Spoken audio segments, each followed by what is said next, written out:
Thank you, Mr. Speaker.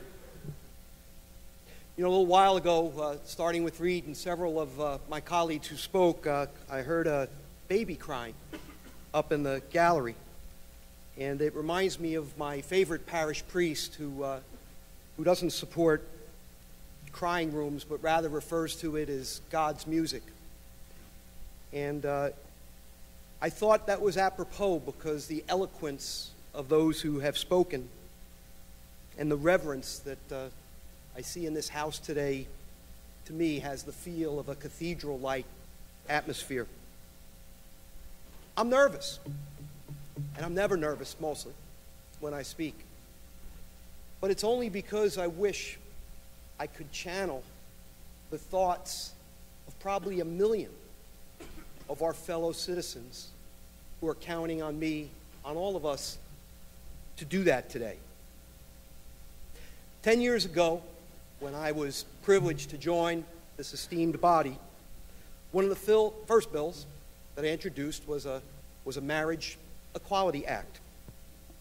I was thinking about it last night. I remember right behind that rostrum, being in the office with then Speaker Series, Majority Leader Roberts, and I think Assemblywoman at the time, Weinberg, has left our chamber for now. But with her, and all of them sought to convince me that marriage equality would have its day, but just now wasn't the time, and they asked to include myself in their efforts toward domestic partnership, and it was my privilege to do so. I stand before you today with the greatest appreciation for Speaker Oliver and her advocacy, hoping that today, Speaker, is that day. Yet the political realities, presuming that Governor Christie will not yield on this issue of equal protection under the law and basic civil rights, is a sad reality.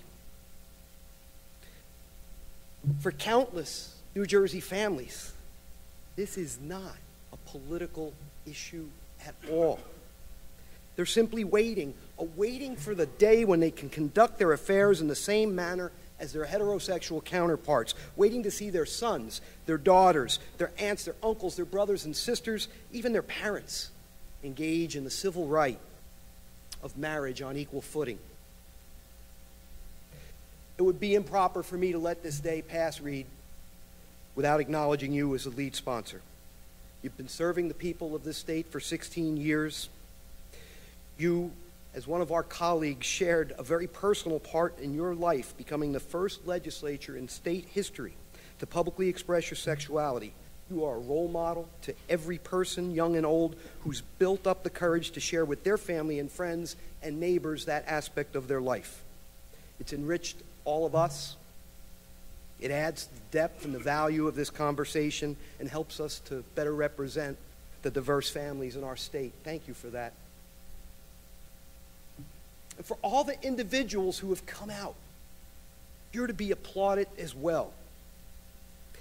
The issue and the improvement of our society is all advanced by your honesty and courage. You know, I listen, like a lot of us, to emails, to phone calls, to testimony through committees, to all over the state, personal conversations, and I've heard countless residents say, well, I would have never supported this issue until my son or my daughter or my friend, my neighbor, my colleague shared their story, and now I realize why marriage equality is so important.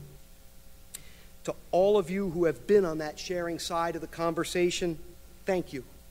And I tell you that if your day doesn't come with this governor, I promise that your day is coming. My colleagues, I'd all like you to consider the words of New Jersey Supreme Court Justice Barry Alvin, who I think really set the table for us today. And writing for the majority in the Lewis versus Harris case, it's a small quote, but the judge said, "We, the court, have decided that our state constitution guarantees that every statutory right and benefit conferred to heterosexual couples through civil marriage be made available to committed same-sex couples. Now, the legislature must determine whether to alter the definition of marriage." Members of this body, now is our time. Now, for those of you who oppose this change to our laws in marriage based on the sanctity of the institution, many of you very same individuals, quite frankly, trivialized what marriage is by taking away any waiting period for making that important decision, by allowing a unilateral or bilateral 30-day annulment clause, all in the name for a couple bucks for Atlantic City. Well, if economic arguments is what would drive you, passing the Marriage Equality Act over the next 3 years would add $250 million to New Jersey's economy. It would create 800 jobs. It would bring close to $18 million in additional tax revenue. And answer me this. I have no statistics on it, but how many same-sex couples, taxpayers, millionaires, have gone to the other side of the river where they could have marriage equality? If it's one, it's too many. For those of you who oppose this bill with the argument that marriage is about procreation, I ask you to consider this. Would you argue that a hetero couple who couldn't have children should be denied marriage?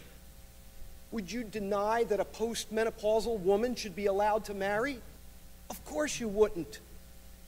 Of course you wouldn't. The miracle of procreation aside, the most sacred thing that at least I believe we all do in our family units is to raise children. For a generation,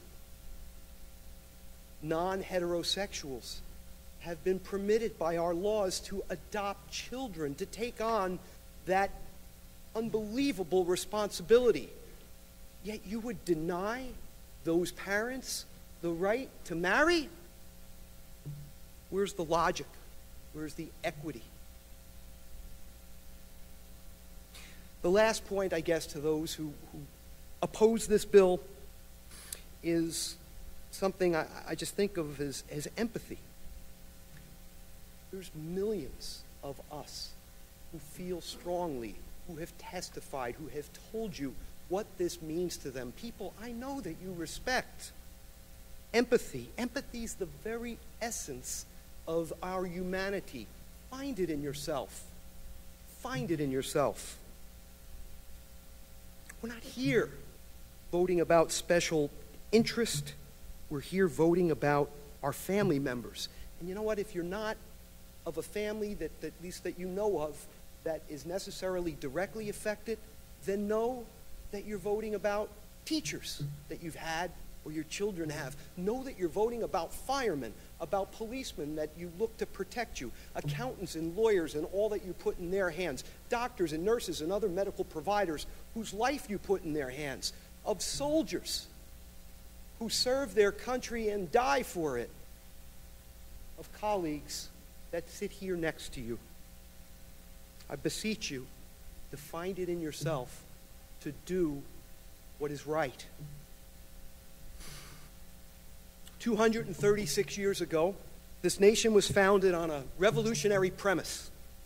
That premise was that all men were created equal and endowed with certain inalienable rights, among which are life, liberty, and the pursuit of happiness.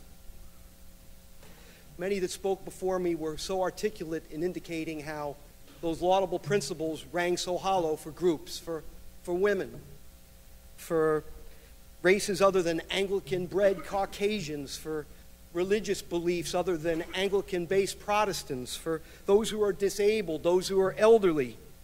Yet through history, whether it was our Congress or state legislatures like this one, around the nation, the laws that address those inequities, living up to the platitudes of all being equal in our pursuit of life, liberty, and happiness, are looked to as the greatest legislative accomplishments of them all.